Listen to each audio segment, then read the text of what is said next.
Hey everybody, thanks for tuning in to Barry's Music Cellar. Today, my tribute to World Party and Karl Wallinger. Karl Wallinger is on my Mount Rushmore of musicians, and he passed away recently. This one hit me really hard, so just want to kind of share Karl's music with you guys.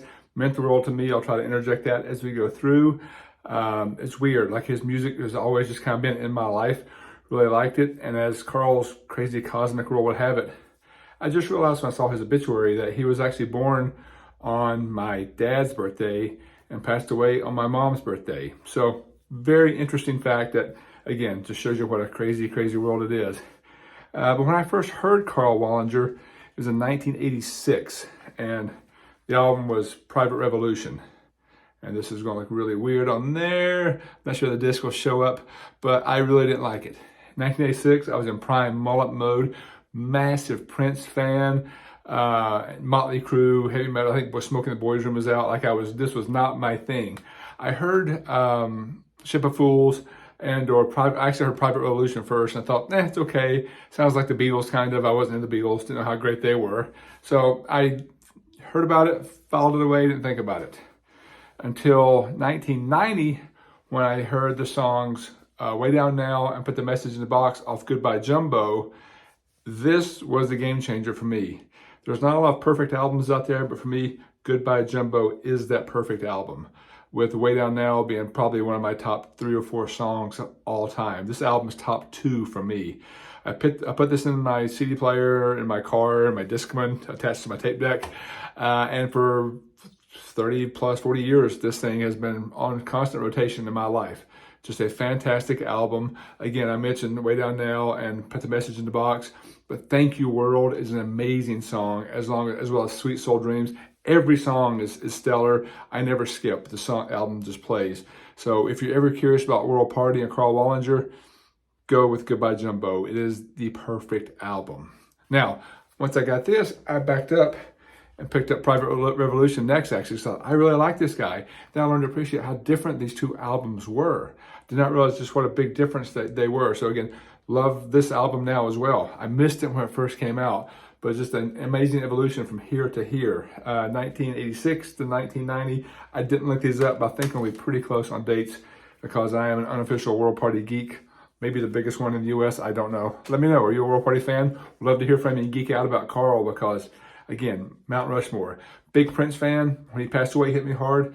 When Karl passed away, hit me hard. Again, those two were on my Mount Rushmore. They're both, one-man bands, basically. They play everything. Write, produce, arrange, play everything. That's just a pretty cool deal, right? Prince got all the attention, I guess, and had lots more releases. But Karl was a very, very talented man that most people haven't heard of. But, sorry, right after Private Revolution, there was an EP called Thank You World. Again, this is a fantastic song. Even as a kid, a young adult maybe, without even visions of children in my future, just the line in Thank You World for giving me my children, I thought, that's a pretty powerful line. And now that I have kids, it still resonates today. But Thank You World is a really fun album that has a couple Beatles covers on here that sound just like the Beatles, which a lot of his stuff does. Nature Girl, the Thank You World Live is awesome on here. Invited to a Party's fun. I hadn't heard that one. But Happiness is a One Gun is the first Beatles cover I think I heard. After that was 1990-ish. And then around 1993, we got Bang, which is kind of an eerie, ominous picture on the cover because later Karl had a brain aneurysm that actually really kind of put him on the sidelines for a while. But Bang, again, is a very different album than the first two. And again, something I really appreciated. And these are just songs I listened to nonstop. One of my favorite lyrics on the song, I gotta find it now, but the lyric is, if you can hear me, knock once, or if you can't, knock twice. Just a fun lyric. Sunshine on here is one of my favorite songs that Karl makes of all time. Just, again, another great album. Again, that was 1993-ish. Then we had to wait a few more years until 1997 when Karl released Egyptology, and there's got some, I like the sticker on here, just trying to sell that or give you some more information about it. Again, another fantastic album. I should have done this with my glasses. I brought my big vinyl so I could read the words on the back in case I had to. But on Egyptology, really like She's the One is a big one that everybody knows because Robbie Williams covered that song, which I think put a lot of money in Karl's bank account, which is good.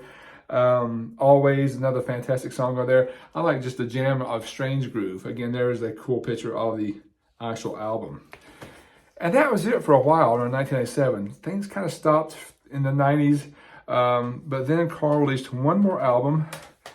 So I think he has 5 proper albums in the whole time. But in early 2000, he released another one of my favorites, probably my second favorite World Party album, Dumbing Up. Again, just a lot of fun. A fantastic album that sounds nothing like the other two.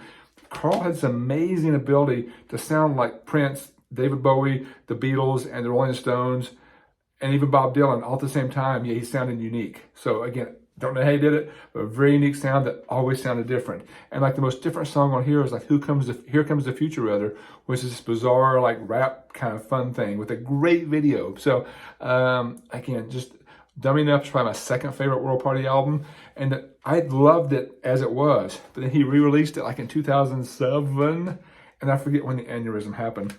He took off 2 songs and added 2 new songs, and the song Till I Got You, probably one of my top 5 World Party favorite songs. Just the song that wasn't on the first album, but it fits perfectly on this album. So again, love all of Karl's albums.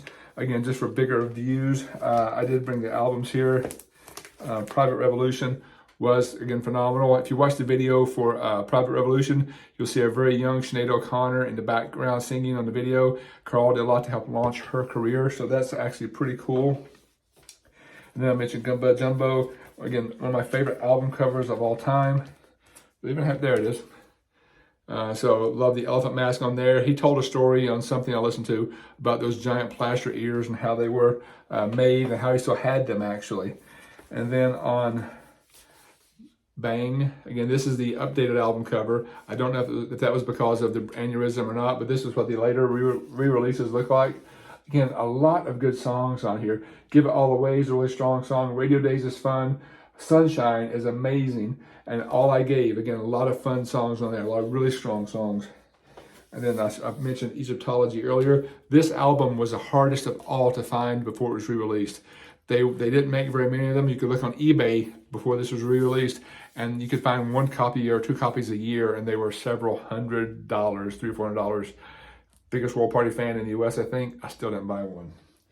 And then finally, he re-released Dumbing Up, and this was his dog Cosmo, maybe. Oh gosh, I'm gonna forget. That he put on the album cover. And again, when he re-released the album, he included all the songs from the first album and the 2 new songs in there as well. And again, it all flows together beautifully.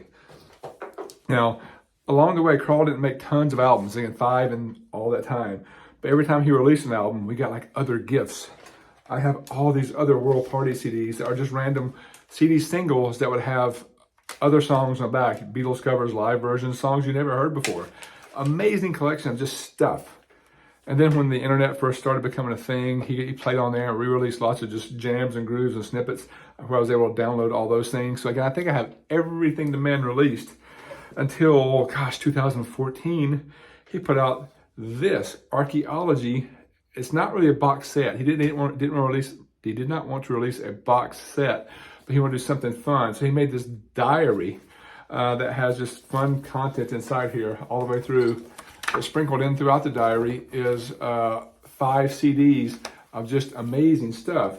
Lots of B-sides and covers I had before. There's other CDs, live versions of songs. Again, every Beatles cover and some Beach Boy covers, Beach Boy sounding songs, but they're actually Karl originals.